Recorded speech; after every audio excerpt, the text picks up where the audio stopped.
शादी की 10वीं सालगिरह पर पत्नी पुलकित होकर बोली, आप बिल्कुल भी नहीं बदले, वैसे के वैसे ही भोले भाले, वैसे ही शांत, एकदम पहले जैसे ही हैं।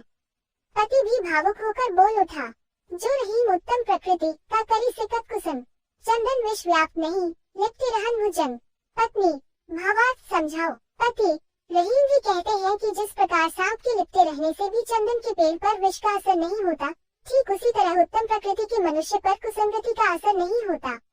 पति के 2 दांत 4 फुट दूर जा गिरे। शिक्षक, बताओ हवाई जहाज 400 मील प्रति घंटा, रेलगाड़ी 100 मील, बस 40 मील प्रति घंटा की रफ्तार से चल रहे हैं, तो बताओ मेरी उम्र कितनी है। छात्र उठकर इधर उधर देखा। शिक्षक, शाबाश। शिक्षक ने उत्साहित होकर कहा।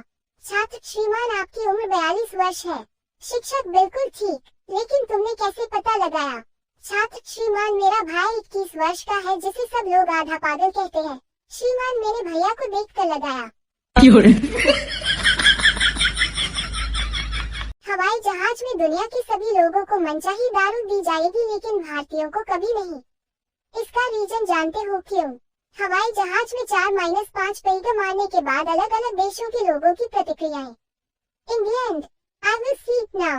America, I want to work on internet. Germany, I will watch movies now. China, I will listen to music now. भारतीय, हवाई जहाज अब मैं चलाऊंगा है। पति पत्नी कार से जा रहे थे।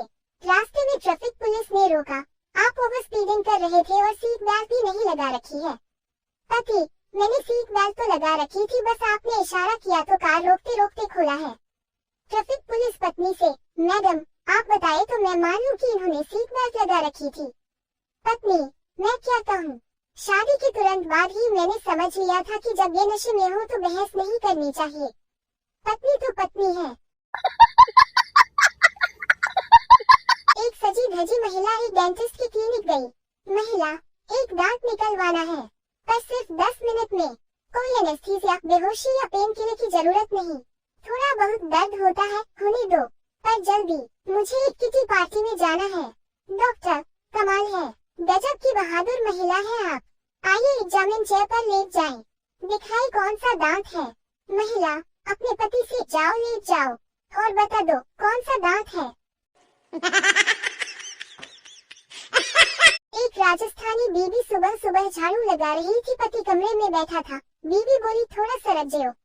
पति उठकर बरामदे में चला गया। थोड़ी देर बाद वो बरामदे में आ गई, बोली, थोड़ा सरक जाओ। पति उठकर आंगन में आ गया। थोड़ी देर में वो वहाँ भी झाड़ू लगाने आ गई, बोली, थोड़ा सरक जाओ। पति चुपचाप घर से बाहर चला गया 3-4 दिन तक। पति का कुछ अता पता नहीं था। पत्नी परेशान, लाउडली क्राइंग। 5वें दिन पति का फोन आया, मैं जोधपुर में और सरकू के। पत्नी ने अपने पति को एक संदेश भेजा, ऑफिस से वापस आते समय रास्ते से सब्जियां खरीदना मत भूलना, और सविता ने आपको नमस्ते कहा है। पति, सविता कौन है? पत्नी, कोई नहीं, मैं बस ये सुनिश्चित कर रही थी कि आप मेरा संदेश पढ़ रहे हैं या नहीं। कहानी में ट्विस्ट। पति, लेकिन मैं सविता के साथ हूँ। तुम किस सविता के बारे में बात कर रही हो? पत्नी, तुम कहाँ हो? पति, सब्जी बाजार के पास।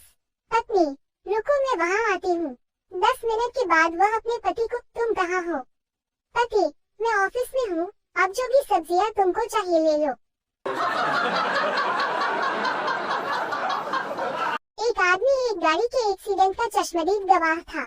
उसे अदालत बुलाया गया। वकील और गवाह के बीच सवाल जवाब का सिलसिला शुरू हुआ। वकील, क्या तुमने सच में एक्सीडेंट देखा? गवाह, जी हाँ। वकील, जब एक्सीडेंट हुआ तो तुम उस जगह से कितनी दूरी पर खड़े थे? गवाह, 30 फुट और 6.25 इंच। वकील, क्या तुम बता सकते हो कि तुम इस दूरी को इतनी प्रामाणिकता से कैसे कह सकते हो? गवाह, क्योंकि जब एक्सीडेंट हुआ तो मैंने उसी वक्त उस दूरी को इंच टेप से नाप लिया था।